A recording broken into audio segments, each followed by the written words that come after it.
नमस्कार, मैं आलोक पुराणिक फिर हाजिर हूं आपके सामने एक नए विषय पर, कुछ नए आंकड़े और कुछ नया विश्लेषण आपके सामने रखने के लिए। अर्थचक्र 360 में हम आपको एक आर्थिक विषय पर उसके कितने आयाम संभव हैं, उसके कितने तरीके से उसको देखा जाना संभव है, आपके सामने रखते हैं और सहज और सरल हिंदी में प्रामाणिक और तथ्यपरक तरीके से आपके सामने वो सारी बातें रखते हैं जो आपको उन विषयों पर तर्क संपन्न, तथ्य संपन्न और दृष्टि संपन्न बनाने में मदद करती हैं, आपकी वैचारिकी विकसित करने में मदद करती हैं, जिसका उपयोग, जिसकी उपयोगिता, जिसका योगदान, जिसकी भूमिका आपके सिविल सर्विसेज एग्जामिनेशन में तो है ही, साथ में आपको एक व्यापक तौर पर आर्थिक विषयों की समझ पैदा करने में मदद करता है। अर्थचक्र 360 आज हम इस विषय पर लेकर बैठे हैं कि क्या कोरोना भारतीय बैंकों की सांसों को भी अवरुद्ध कर देगा, रोक देगा? जी, कोरोना इंसानों को मारता है, उसमें एक बड़ा कारक यह होता है कि फेफड़ों को और सांस लेने के तंत्र को अवरुद्ध करता है और व्यक्ति की मृत्यु हो जाती है।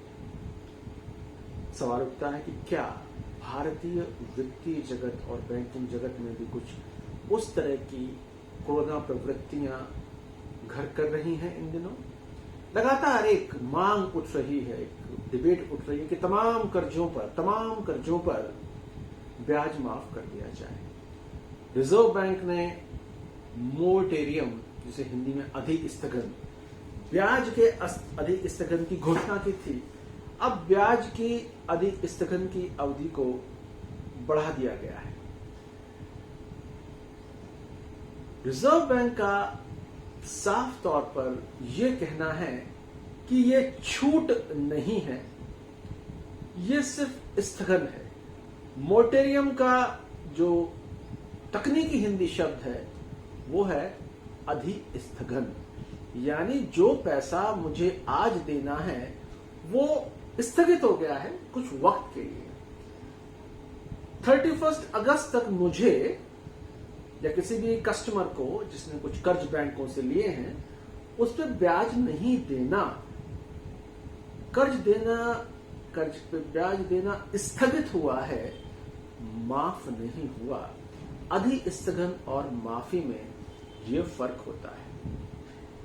एक केस सामने आया, सुप्रीम कोर्ट में इस तरह की अर्जी आई कि कर्ज माफी की जाए, संकट में है अर्थव्यवस्था। रिजर्व बैंक ने, सुप्रीम कोर्ट ने अपना पक्ष रखते हुए यह बात साफ की कि साहब ये अधिस्थगन है, माफी नहीं है। इसका मतलब क्या है? इसका मतलब यह है कि अर्थशास्त्र की भाषा में हम कहें कि मुफ्त का खाना कहीं नहीं होता। कुछ के लिए खाना मुफ्त का हो सकता है क्योंकि उसे खाना मुफ्त का मिल गया, मगर उस खाने का बिल किसी ने चुकाया है, उस खाने का खर्चा किसी ने किया है। आप गुरुद्वारे में खाना खाएं, खाना आपके लिए मुफ्त हो सकता है, लेकिन गुरुद्वारे ने उसके लिए खर्च किया है। There are no free lunches, मुफ्त का खाना नहीं है। अब सवाल यह है कि रिजर्व बैंक ऑफ इंडिया या तमाम बैंक ये घोषित कर दें कि 6 महीने, 1 साल जब तक संकट है, जिन लोगों ने हाउसिंग लोन लिया है, जिन लोगों ने कार लोन लिया है, जिन लोगों ने कोई भी लोन लिया है, उस पर ब्याज नहीं देना पड़ेगा। बहुत सुनने में अच्छा लगता है, जिन लोगों ने बैंक से कर्ज लिया है। लेकिन रिजर्व बैंक इसके साथ यह भी घोषित कर दे कि जिन लोगों ने अपना डिपॉजिट बैंक में जमा कराया है, जिसके बदले बैंक हर महीने या एक तय अवधि के बाद एक ब्याज दर उनको देता है, यह भी देना बंद कर दिया जाएगा।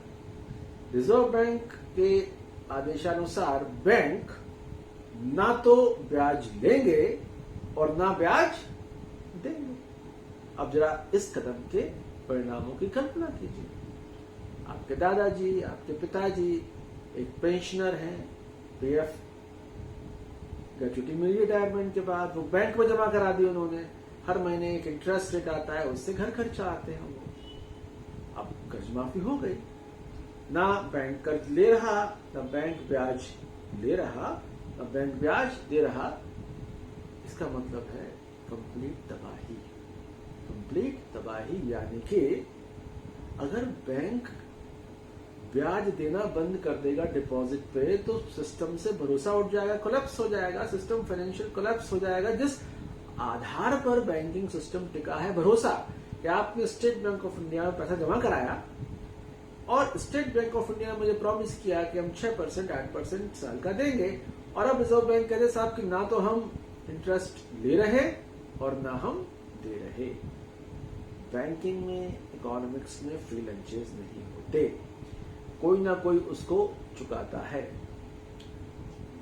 रिजर्व बैंक ने जो एक आंकड़ा पेश किया सुप्रीम कोर्ट के सामने, वो उस आंकड़े के मुताबिक कि अगर ब्याज माफ कर दिया जाए, स्थगित नहीं, माफ कर दिया जाए, तो बैंकों को करीब 2 लाख करोड़ रुपए का नुकसान उठाना पड़ेगा। 2 लाख करोड़ रुपए कितने होते हैं, मैं आपको रफ आइडिया देता हूं। कोविड पूर्व की स्थितियों में भारत में जीएसटी कलेक्शन औसतन एक महीने में 1 लाख करोड़ का हुआ करता था। 2 महीने के जीएसटी कलेक्शन के बराबर रकम कोविड पूर्व की स्थितियों में ये बैंकिंग जगत को छोड़ना पड़ेगा, यानी बैंक कोलैप्स हो जाएंगे। तो कर्ज माफी अंततः कोविड की परिस्थितियों में अगर होगी और दो तरफा हो गई, तो उन पेंशनर्स के लिए, उन डिपॉजिटर्स के लिए तबाहकुन स्थिति हो जाएगी जिनका घर खर्च, जिनकी रसोई का खर्च बैंक से मिलने वाले ब्याज पर आधारित होता है। एक चीज हमको समझ लेनी चाहिए कि कोविड-19 ने बैंकों के लिए बहुत गंभीर स्थितियां पैदा कर दी। 2015 में जब पूरा एनपीए, नॉन परफॉर्मिंग एसेट्स, डूबत कर्जों के विश्लेषण का काम शुरू हुआ, तब से देखने में आया कि ज्यादा बेहतर तरीके से बैंकों ने रिपोर्ट करना शुरू किया अपने डूबत कर्जों को। 2018 में बैंकों द्वारा दिए गए कुल कर्ज का करीब 11.6%, करीब 12% के आसपास डूबत था। कुछ वक्त बाद इसमें कुछ कमी आई, सितंबर 2019 में गिर के 9.3% रह गया। मगर वो साल और इस साल सितंबर से लेकर अब तक करीब 9 महीने में दुनिया पूरी बदल गई।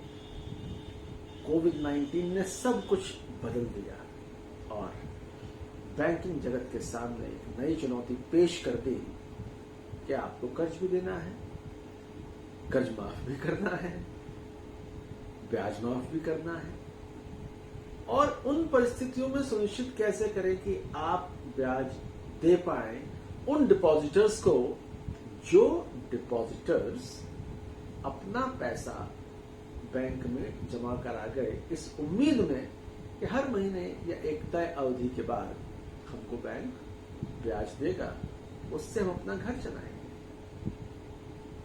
कुल मिला के कहने का और समझने का आशय यह है कि बैंकिंग और अर्थशास्त्र में कुछ भी एक तरफा नहीं होता।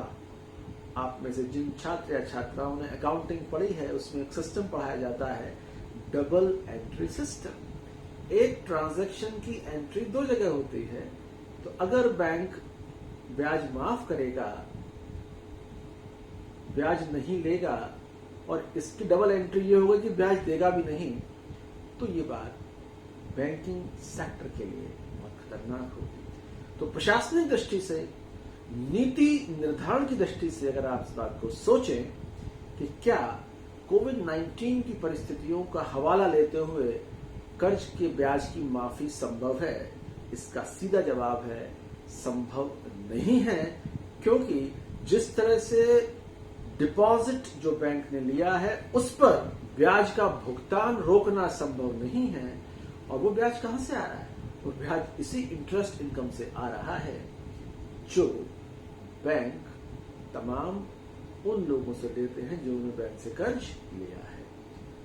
कुल मिला के कहने का और समझने का आशय ये है, कोविड-19 की सारी परिस्थितियों के बावजूद कर्ज के ब्याज पर अधिक स्थगन तो हो सकता है, मगर इसकी माफी तकनीकी तौर पर, कानूनी तौर पर, व्यवहारिक तौर पर संभव नहीं है।